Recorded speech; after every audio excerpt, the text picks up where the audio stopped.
Assalamualaikum, this is Asma Mushtaq from the Vibes, and in this tutorial I am going to solve a problem where the silicon transistor is shown in the figure, which is 4.6. So this is actually the common emitter configuration. Why? Because the emitter of this transistor is actually grounded, as it can be seen clearly. Fine. And also what you have been given the output characteristic curves of this particular transistor, and we know that the output characteristic curves are the graph between the output voltages, which are basically collector to emitter voltages, also known as the Vce voltages, and the output current, which is the Ic or the collector current, okay, for the different values of the input current, which is actually base current. Okay, so here we can see for the different values of the base current, the graph between the collector current and the Vce is actually plotted. Now the beta of this transistor, which is given as 105 in this case, what we have to do, the first part of this particular problem is you have to draw the DC load line on the characteristic curves and graphically determine the value of Vce and Ic at the bias point. So first of all, we need to determine what is the bias point, which will give us actually the value of the input current, I mean Ib. So in order to draw the DC load line, what we need to do,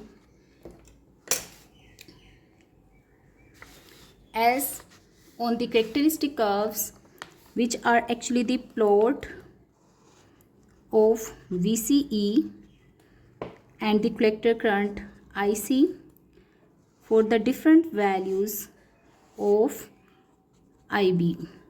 Okay, so this is Ib1, Ib2, or you can say any values. We have to draw the DC load line, so we need to determine the x-intercept and y-intercept. Fine. In case of the common emitter configuration, we know that Vce can take maximum value, which is equal to Vcc, or the biased voltages of the transistor.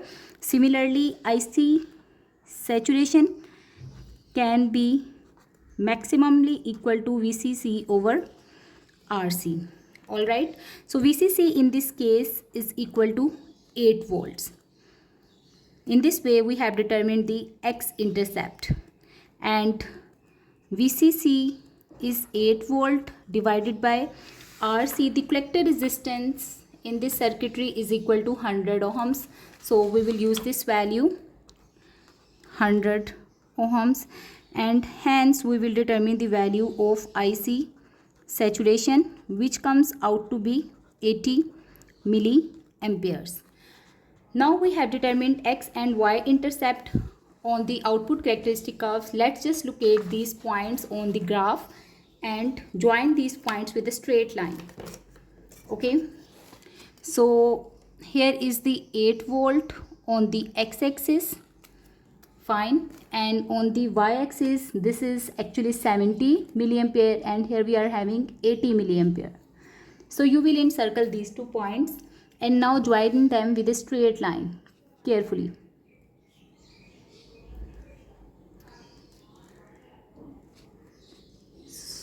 So here you go. Once you join these 2 points with a straight line, you can see this straight line is actually intersecting at the different points of Ib, and which point of intersection is of our interest will be determined from the biasing circuitry. So for that, we need to know what is the value of Ib, or the bias point. Okay, and this can be determined by applying the KVL over here. So this is the source voltages, or these are the voltages that are present at one terminal of the base resistance, while on the other hand we are having base to emitter voltages. So by applying the KVL, we can clearly see that Ib is equal to Vcc minus Vbe divided by Rb. Since Vcc is equal to 8 volt, Vb is equal to 0.7 volt, and resistance at the base terminal is equal to 18.25 kilo ohms. After simplifying, you will get to know it's equal to 400 microamperes. So from here we came to know the input current or the base current is actually equal to 400 microampere. So this point of intersection is actually of our interest. And if you draw the perpendicular on the y-axis, you will get to know that the VCE is approximately equal to 3.8 volts. Okay, so VCE is equal to 3.8 volts. While for determining the value of the collector current, we will draw the perpendicular again on the y-axis now, and from here you will clearly see this is intersecting somewhere over here. So each box is of 2 milliampere, so that's why 42 and 43 milliampere. Hence we got to know that IC is equal to 43 milliampere. So this is actually the bias point. First we write the biased voltages and then the biased current, which is also known as the Q point of the transistor. Alright. Now the next step is you have to determine the value of Iceo. So what is the value of Iceo in this case?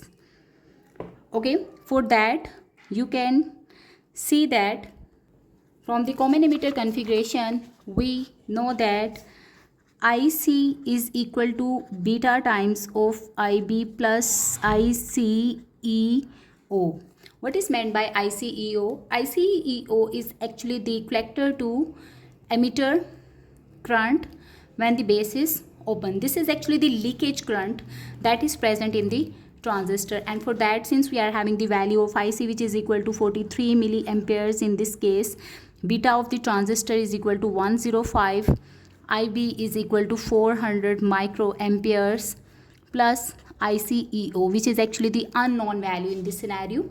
So just simplify this equation and you will get to know that Iceo is equal to 43 milliamperes minus this comes out to be 42 milliamperes, and hence Iceo is equal to 1 milliampere. This is actually the leakage current that is present in the circuitry. The last part is you have to calculate the value of VCE and IC without using the characteristic curves and using the biasing configuration. So we will be using this circuitry now in order to determine the value of IC and VCE. So far we know from this circuitry that the amount of the base current is equal to 400 microamperes. Alright, and we know that IC is equal to beta times of IB. Okay, and since beta is equal to 105 in this case, while IB is equal to 400 microamperes, so this is equal to 42 milliampere. This is the value of the characteristic curve that is evaluated, okay, based on the circuit components, and if we compare it with the value that we have actually approximated using the characteristic curve, so there is a very small gap between them. That is because of the leakage current, you can say that, or graphical error. Now let's determine the value of VCE. If you look at the circuitry, so the source voltages should be equal to the voltage drop across this collector resistance plus the voltage from the collector to emitter terminal, which is equal to VCE. So if you write the KVL, we can write it as VCC is equal to ICRC plus VCE, and from here we can write it as VCE is equal to VCC minus IC into RC, 8 volts minus 42 milliamperes into 100 ohms.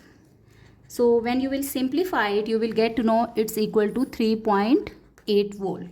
So this is how actually you can clearly see that the value of the bias point determined graphically and mathematically are same, and there is a very small difference between the value determined graphically and through the bias point of IC.